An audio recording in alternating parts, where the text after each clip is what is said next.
Good morning. Good morning. The Vagabonds coming to you with a 5-year van life video.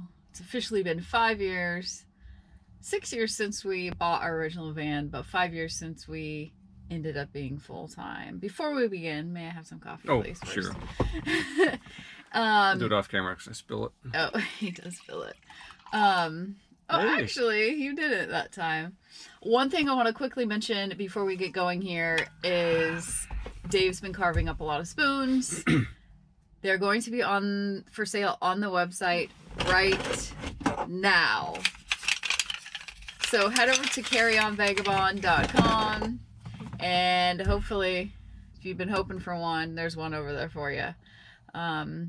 I'm Irene. He's Dave. This is Pistol for those of you that are just joining us for the very first time. And as we mentioned, we have been full-time in what now is our second van for 5 years. 5 years between the two vans. Yeah. We always struggle with these type of videos because typically what we do, we make videos just of whatever we're doing at the time, whatever adventures we're having, and then just to sit down and talk about something. It's like, okay, what do we talk about?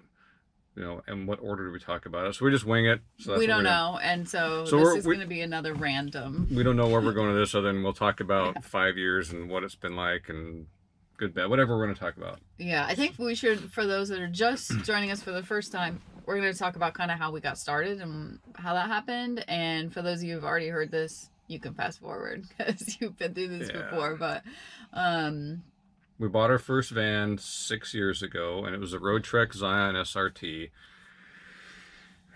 Didn't think we retired and sold everything, and we bought a little condo where we were from on the Oregon coast and a little condo in Nevada. And we bought the Zion SRT from Roadtrek because it was at that time the only one on the short chassis, and we're going to be parking at the condo. We thought, oh, we'll go on little week-long trips here and there, and yeah, we thought we'd summer in Oregon, winter in Nevada, wander around in the van periodically. And well, then 5 years ago, when we were completely retired, we had the van while we're still working the last year. Yeah. And then when we were completely retired, we took a few short trips, but then we decided, after spending all our winters in cold, wet, rainy weather, we went south in the van after Thanksgiving. Yeah. We knew we were going to take a long trip. I expected it would be gone 3, 4, 5 months. I think we give ourselves 3 months. We said, oh, let's just go for 3 months with nowhere in mind. And we made no reservations. We just roamed south. We just wound up into into Arizona, New Mexico, Texas, Florida. We averaged 60 miles a day for 3 months, and we had an amazing time. Got back to our condo in Nevada, did a video on that, a fireside chat video. We're like, now what? You could tell how confused we were. We're so bored, and so we left and eventually sold both condos, and basically I've been roaming around on the world's most amazing road trip for 5 years now. Yeah. It's been pretty amazing.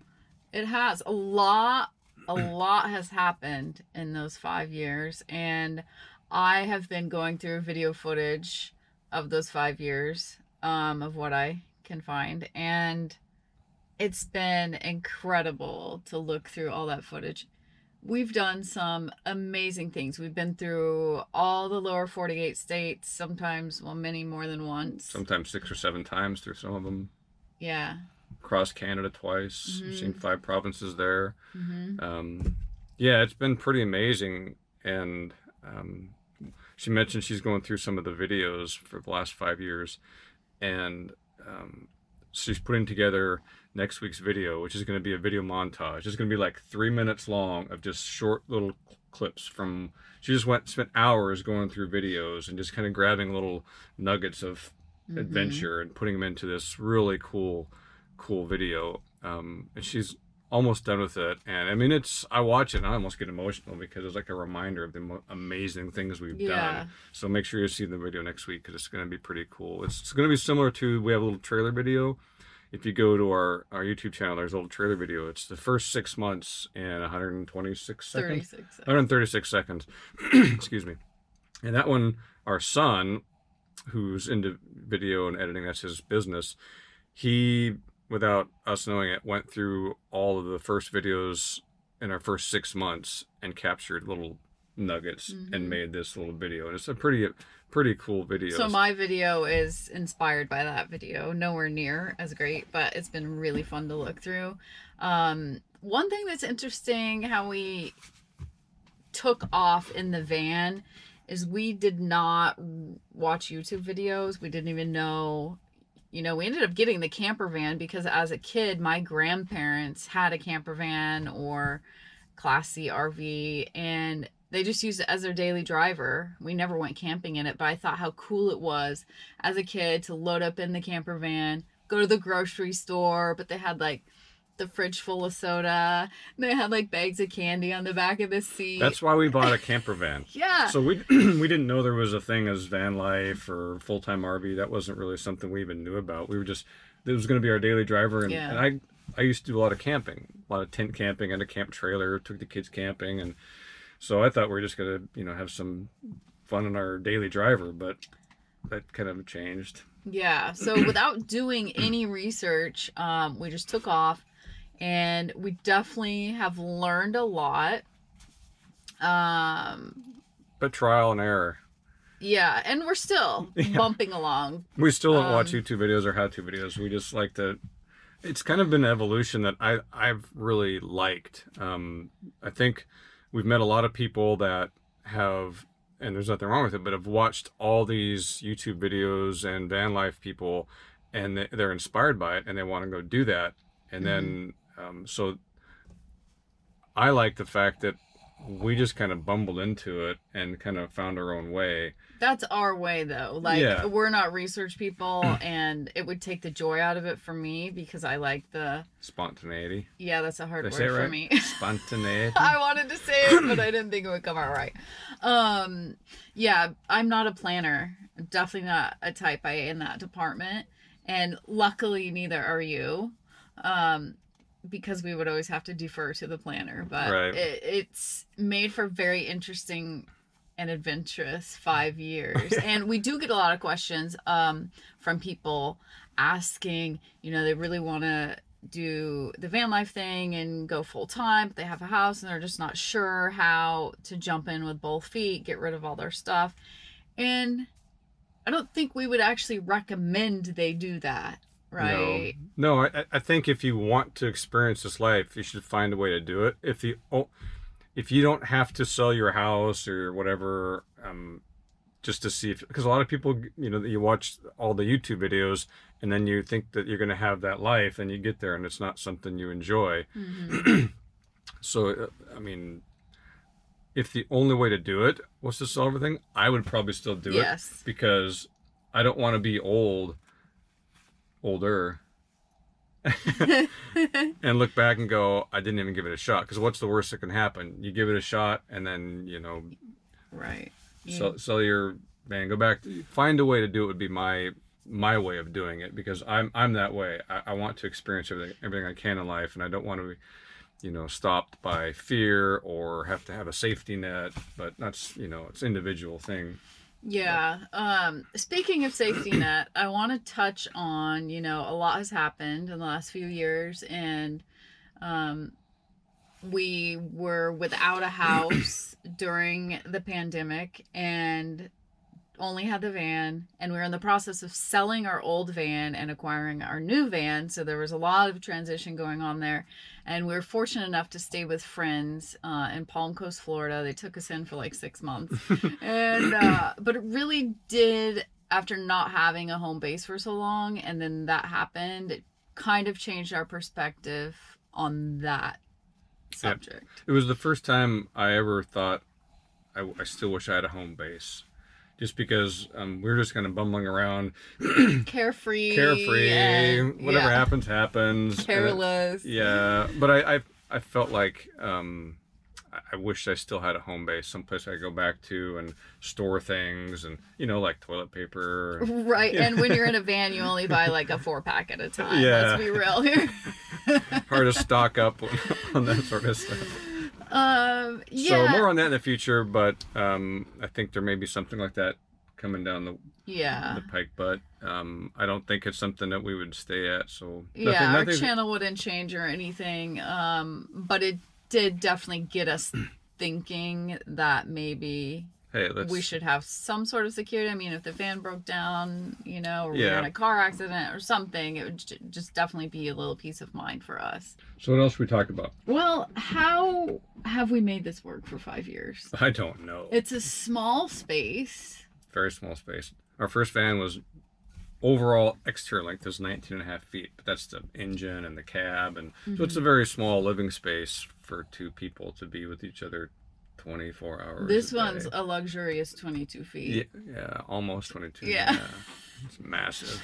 You know, and we get asked that a lot from people who don't live this way is, you know, how do you live in a van? Because it is so small and there's 3 of us. And really, the answer is we don't live in a van. I think we've said this before is... We don't live in the van. It's never been about the van for us. It's been, I mean, the van for us is basically a thing that hauls our stuff, our toys, our food, our bed, and gets us to places where we live. We live wherever we're going. We don't live in a van. That's why we don't even have a table. We didn't put a table in here because we're always eating outside or so yeah, it's never been about the van. It's just it's a thing that gets us places. We sleep in it, we cook in it sometimes. Yeah, I mean, we have the luxury of being able to chase nice weather. We just move if it gets too hot or too cold. Typically, we have been caught a few times, and then we are living in the van. But yeah, because of that, we're able to be outside Right. all the time.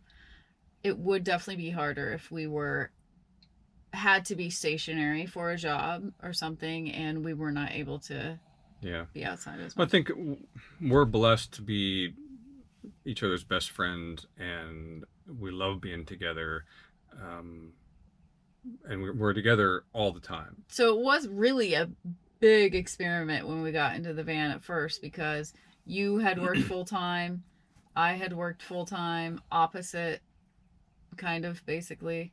And we've been together 20 years. Yeah. Married about 17. Something like that, yeah. Something Don't like make me that. do math. Yeah. It's too early. So, but our whole marriage were opposite schedules, and we just rarely had time together unless we were on vacations. I mean, there was times we went years without the same days off. And then we just said, hey, let's hop in a van and never be apart. Right. People wonder why I run a lot. I run a lot. Because that's the only time we're apart. No. And that's the running joke. Yeah, the running around joke. here. Yeah, bump, bump. But yeah, so we're like, hey, let's just hop in the van and be with each other 24 hours a day, 7 days a week. And you know, it wasn't that unusual for Pistol, because I had taken her to work with me ever since the first day we got her. So she definitely is a mama's girl. She loves the van. She loves the traveling. She loves sniffing new places. You know, I'm sorry. What was thinking about us in the van is, Yeah. I never even doubted that we would. I never even thought that it wouldn't work out our personality, because we just Right. love being together, love doing things together. But a lot of people, I mean, a surprising amount of people tell us, "Oh, we could never do that. We could never do that." And I agree, most couldn't.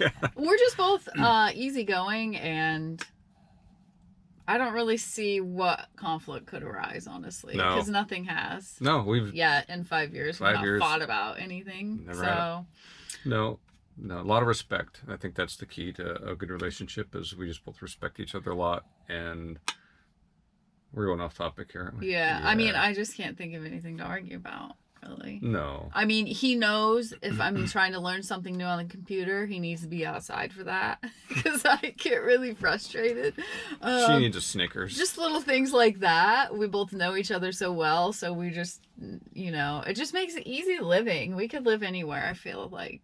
Yeah. So what's the worst and the best thing about traveling in a van full time? Well, it's kind of opposite ends of the same coin. The worst thing is, you know, I was born and raised in the same area till my late 30s when we left, and all my family and friends are back there, and we leave. Yeah, we leave. That was hard. It would be easy to you know, that part would disappear if you didn't travel. You could live in a van or RV and not travel, but Yeah. for us, it's about the traveling and seeing things and how we travel. And so yeah, that's definitely the hard part is when we're gone from family and friends. Mm-hmm. But I think that's also brings me to the, you know, like you said, it's also the good thing about it is the people we've met, the new friends that we have, Yeah. and the new basically family that we have on the road. We have friends all over the U.S. and Canada. It's been very amazing. Yeah, it's been incredible. And through the channel, I mean, we have a friend in Norway that follows us, Martin, and, you know, has invited us to come over and check out Norway, and just the endless opportunities that have presented themselves just because we've been open to new experiences and new situations. And first starting out, I have to say, we're both pretty introverted and not outgoing. We don't really seek out people at campgrounds to go chat with, and but that's evolved over time, and because we have put ourselves out there, we've learned that there are some really amazing, incredible people out there that we have met and know and can now call our friends, you Yep. know, and Whether it's just meeting people, camp somewhere, park somewhere, or you know, when people reach out to us that follow us that want to meet when we're in the area and we do, we've never had a bad experience. no. We've met some amazing people, and so many of them we've met up with multiple times, and Mm-hmm. meeting up with more again this month. Mm-hmm. So looking forward to that. And I think my favorite thing about traveling in the van is that, like I said, the people we met and continue to meet. But it also takes me back to how we didn't watch anyone else do this. We just kind of started doing it, and so we didn't have that, you know, that subliminal message that here's, you know, what everyone else is doing. We just went off because one of the things we do most is avoid touristy things, Crowds, big crowds, big big cities. cities. We like to just travel back roads. I like stopping in some random small town in the middle of nowhere and just walking around town and maybe have coffee and, you know, being out in the national forest and finding great places to hike and out in the desert somewhere. But we've actually just driven right by national parks before because you just see a line of cars, and there's a lot of national parks I've seen and still some I want to see, but sometimes the crowd for us takes away the enjoyment of what you're doing. Like the Grand Canyon, everyone should see it. It's magnificent. But within a few minutes, you know, unless you can really get off the beaten path, Or do the north. do the, yeah, Yeah, we're fortunate that we both like to travel that way. yeah, So there's a lot of things that we're very grateful for. You know, the fact that we are able to do this, just that in and of itself is yeah, and incredible. and the fact that we both still want to do it, because that's one thing we talked about is that at some point one of us may not want to do this anymore. So, you know, if that's the case, then we're done. You know? Yeah, we'll defer to whoever Right. is not feeling it, but But I know so far. from the past when we've got back to like our condo after our first big trip, it was like within a week. I'm watching TV and like we're walking the same walks and the same cafes. It And it's felt wasteful with our time. yeah, I think once you start doing what we're doing and you're seeing stuff, there's so much new stimulus all the time. It becomes something you become so accustomed to something new happening that, I mean, maybe I just bore easy now, but I have this ability to just move my house to different cool places, Mm-hmm. and I'm just not ready to just park my house and be done, No. you know. But, you know, that may change. And maybe it's something that will evolve to a big RV, you know, big Class A or something, and we Yeah. park it, you know, seasonal in different places. Maybe it'll be a boat. Maybe it'd be a boat. Did we tell you about this boat? I'm gonna get off topic just for a second because we were looking at houseboats because, you know, we're always thinking and looking and open to new ideas. Well, that became when we were staying with our good friends in Palm Coast. They lived last winter. Was it last winter? 2 winters ago during the initial part of the lockdown. Yeah, 2020. And their house is on the Intercoastal Waterway, and I would sit in the dock and I would watch the boats from New England that would be coming down south for the winter, and then, you know, and it got me thinking. And I had been in the Coast Guard, and I thought, wouldn't it be cool just to have just a cheap old houseboat and just kind of float up and down the intercoastal waterway for a couple months in the winter. So I mentioned that to her, and so we started looking at boats, and you can. Well, so was it in Key West? Yeah, it's moored in Key West. Moored in Key West. I don't even know if it's still available, but there was a Carry Craft, and 56 feet. 50 foot. Okay. It was from like 1976 or 8, and it was previously owned by Burt Reynolds.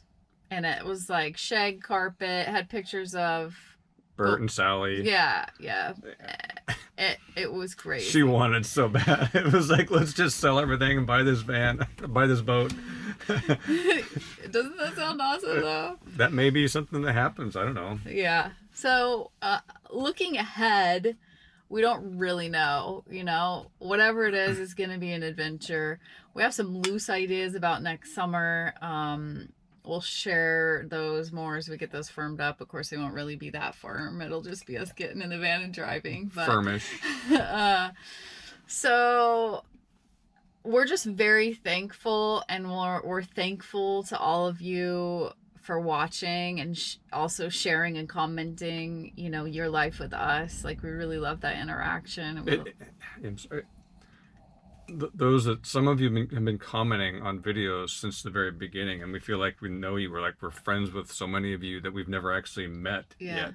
And so the comments, and it seems like we're getting new people that start commenting all the time, and it's we appreciate it. We read them all and pretty much try to respond to all of them and answer questions, and it gets harder as the channel grows. That gets to be a bigger challenge, but we still, what else we like doing it. I enjoy it. So those of you like and comment, we really appreciate that. Yes, love all the comments.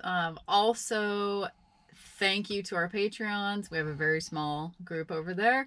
We actually just did a Zoom meeting with our patrons. It was so fun. So we had a bunch of patrons that all got together and all got to kind of meet each other on the Zoom meeting, and we're chatting, and everyone's letting them asking us like personal questions, whatever they want to know. It was cocktails with the Carries. Cocktails with the Carries, and we're gonna probably start doing like coffee with the Carries on Sunday mornings. Yeah, I don't know. It's a fun group over there. It's very small, I have to say, but it's an awesome group, and we've met quite a few of them actually, but not all of them yet.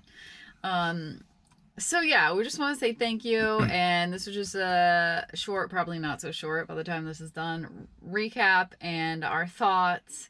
We're still very enthusiastic about doing this. Look how enthusiastic she is. I don't even know if they could see her. She's so enthusiastic. Boring. Is it too early for you, Pistol Girl? Yeah. She is the star of the show. If you are just joining us for the first time, she does get perkier. I promise she's not medicated or anything right now. She hasn't had her coffee yet. Yeah. Oh, also thanks